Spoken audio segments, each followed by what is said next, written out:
Hi, I'm Kristen Roeblatt. I'm an acupuncturist, and I'm actually one of Dr. Pompa's docs that he's been mentoring for a very long time. And we are in front of shutters on the beach in Venice, California, on the boardwalk. So if you hear all kinds of fun things and dogs barking and people singing, that's... Because it is. Yeah, exactly. Yeah. But I had the pleasure of editing one of Dr. Pompa's articles on the brain, and I want to ask you a bunch of questions. Yeah. But the first thing, brain health is very near and dear to my heart, because when I read your article, I thought about my mom, who at the end of her life had dementia, and it was very difficult to watch her go through it. So I wanted to ask you about your mom and what inspired you to write that article. Yeah, I had been actually researching this for a lecture that I'm giving to a group of doctors, that I coach across the country, which you've been a part of for a long time. And, as I wrote it, actually, I didn't go into it thinking I was going to write it about my mom. And in the article, I actually joked about that I write about my dad all the time, because he was very funny. There's all these Italian stories and how my dad knew nothing about health, but in the end actually knew everything, right? It was humorous. And so those stories always come up, but I realized when I was writing, I never really wrote about my mom. And I think during the article, I actually wept when I wrote it, because I realized why. I think it really was a lot of the guilt that I carried, because during the time watching her suffer with dementia was very difficult, more so going in and watching her. So I didn't realize, you experienced a very similar thing. And when I wrote about that, it re-anchored back to that. And I remembered how hard it was. And, and my mom really was the one who encouraged me more in my life, even than my dad, mothers, they worry more about your health and things like that. So it was kind of sad in my mind that I really never wrote about it, but it did inspire me. It did inspire me, not just with this article, but all the research through the years, really how it took me to get to this approach, which, I've been using with so many clients around the world. It works. It really does work. And it's been exciting to share with the people reading the article. Yeah, I think that it is a subject near and dear to my heart, not just because of my mom, but also because I'm a baby boomer. I'm 62 years old, so we 62-year-olds and lower and up, especially, we worry like crazy about that, especially, you forget your keys, you forget names, you're going, uh-oh. And you're always going, uh-oh, what can I do? And so much talk was that there wasn't a lot to do. And that what I loved about your article was that whole multi-dimensional, strategy of all kinds of different things that you can do. Well, over the years, I had learned that, there's a lot of things that people watching this and, realize work for the brain, right? Okay, we hear about this for the brain, we hear about this, or ginkgo, or all fish oil, right? And a lot of those things really don't do much individually. But when you put a bunch of things that really science shows, research shows, works for the brain together, the synergy is what really works. And that's what I have called a multi-therapeutic approach to the brain. I use a multi-therapeutic approach to many conditions, but for the brain, it's really the only thing that works. And I've written many articles about the benefits of intermittent fasting, how it raises growth hormone. Burst training, how it raises growth hormone. And recently I did an article showing that if you're intermittent fasting and burst train, you get this synergy that these studies show is amazing for the brain because of the growth hormone rise. Add that to a keto diet and the synergy is amazing. So, you put these things together, then you add even in really a cellular healing protocol, with nutrition, supplementation, now you have something that works even more amazing. And I have to say, all of that is amazing. However, if you don't get upstream even to the cause, we talk about that all the time, because I think there's some criticism even with alternative doctors, that they really don't go upstream and get to the major cause.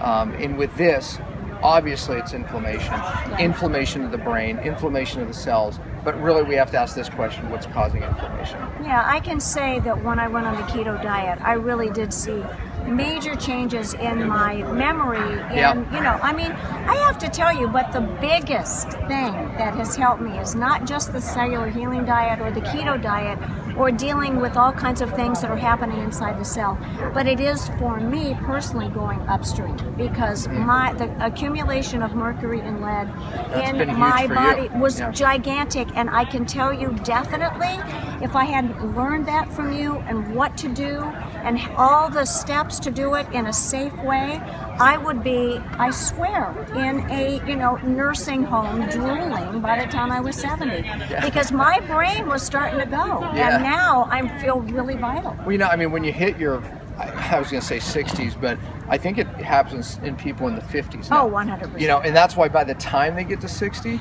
you know, that's why it's the #1 fear for people, you know, because they start, okay, where's my keys? And then they start, you know, not remembering names, then faces, and then it's like, you know, gosh, I got lost. And I mean, that is where it starts, and, you know, that fear is real. You know, but, you know, like you said, the keto diet alone, the brain loves ketones. You know, fats burn cleaner, ketones burn cleaner than glucose. We know that glucose and insulin rises drive inflammation of the brain. Matter of fact, this has been called type 2 diabetes of the brain. Yes. You know, and so we have to control glucose. But you're right. I mean, toxins. We know there's certain toxins, and in the article, I released 5 toxins, or I talked about 5 toxins that I feel are the #1 toxins that, you know, people not only need to avoid, but obviously get out of their life, out of their brain, I should say. #1 is mercury, which you said affected you. Exactly. #2 is aluminum. And, you know, well, first of all, back up. Where are people getting mercury sources? Silver fillings, obviously vaccinations, flu shots. Yes. Aluminum. Sunscreen, it's nanoparticles of aluminum, and also vaccinations. And the third, diet soda. People don't think artificial sweeteners, major link to dementia, Parkinson's, and many other neurodegenerative diseases. And #4, is that what I'm on, #4 yes, right now? You are It's 1, 2. I should have tapped my foot. So anyway, #4 is probably one of the biggest, and that's glyphosate. You know, where glyphosate is something that I've written many articles on, but it's putting holes in the gut, and it's causing a decrease in serotonin, dopamine, which have been linked to these conditions. And glyphosate is coming, for those people who might not know. From GMO foods. Obviously, they're spraying it now on every conventional grain. So the amounts that we're taking in are very, very scary. And I did read an article about that.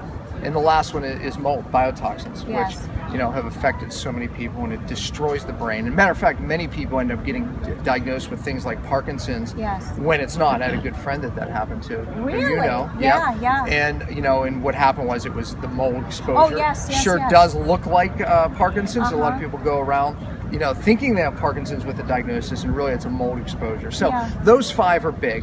But I have to say this, it's the brain detox. You know, getting the stuff out of the brain, you know, especially things like heavy metals, that is really changed your life, you know, changed my life too. 100%. Will you talk just a little bit about also the effect of continuing to pump up your glucose, eating carbs, eating grains, and eating sugar, and what that does to the brain and the brain cells? Yeah, I mean, what happens is, I mean, obviously glucose and insulin, they really oxidative in nature, inflammatory. You know, diabetics, they don't die from diabetes. They literally die from the complications of diabetes. I mean, literally, they erode, they inflame from the inside out, and they end up dying of strokes, heart attack, dementia, which, by the way, dementia now is the 3rd leading cause of death in the United States. I mean, it's staggering, right? So you have a lot of people eating, you know, too many grains, even whole grains, too many things that raise up glucose. And what's happening is it's not just affecting their whole, you know, their body, it's affecting the brain. You know, and there's another complicated reason that goes on, but the bottom line is, you raise your glucose and insulin in spikes, which most Americans do, you're going to trigger this gene, and you can end up with this condition.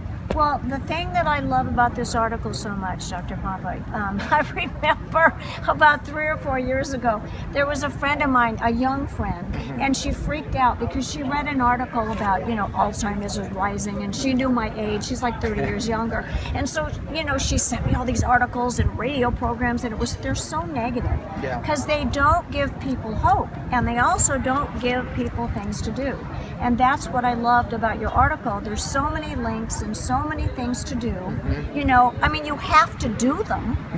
No, you do have to do them, and I think you're right. I mean, it's called the graveyard of hope. Yes, There is no hope. I mean, allopathic medicine is doing nothing, for this condition. When, look, in this article, I talked about a study where they looked at all of these things. They actually daily intermittent fasted people, which I do every day, right? Which has had a massive impact in my life. As I'm in my 50th year, I'm getting there too, and but it did. I mean, I'm healthy and still had a major impact on my life. And what I do is I just wait, from my dinner the night before, and I don't eat till typically 2 o'clock in the afternoon. So I'm fasting that whole time. Now, in this research paper, they took people and fasted them for 15 hours. They still got the growth hormone rise. Okay. They did this high intensity training, and I mean, everything that we're talking about, they actually did in this study. It was really neat because, this is something I've done with people for years, and then to see actually a study about it, I thought was really cool. And in this study, I talked about the 9 out of 10 that really got their life back. 6 out of the 10 people in this study, they were not able to work because of what was happening. And after the multi-therapeutic approach, they were actually got their lives back. They were able to work again. I thought that was spectacular. So yeah, I mean, I hope to offer that. The brain detox is really a big, flaw that most practitioners make. You've got to get the stuff out of the brain. You have to go upstream and remove these causes. I think the article helps them with that. I 100%. tell them how to put this therapeutic approach together. So read the article. Oh my gosh, I agree. And baby boomers especially. You guys don't not read it. So thank you. I hope the article helps. Thank you. Yeah.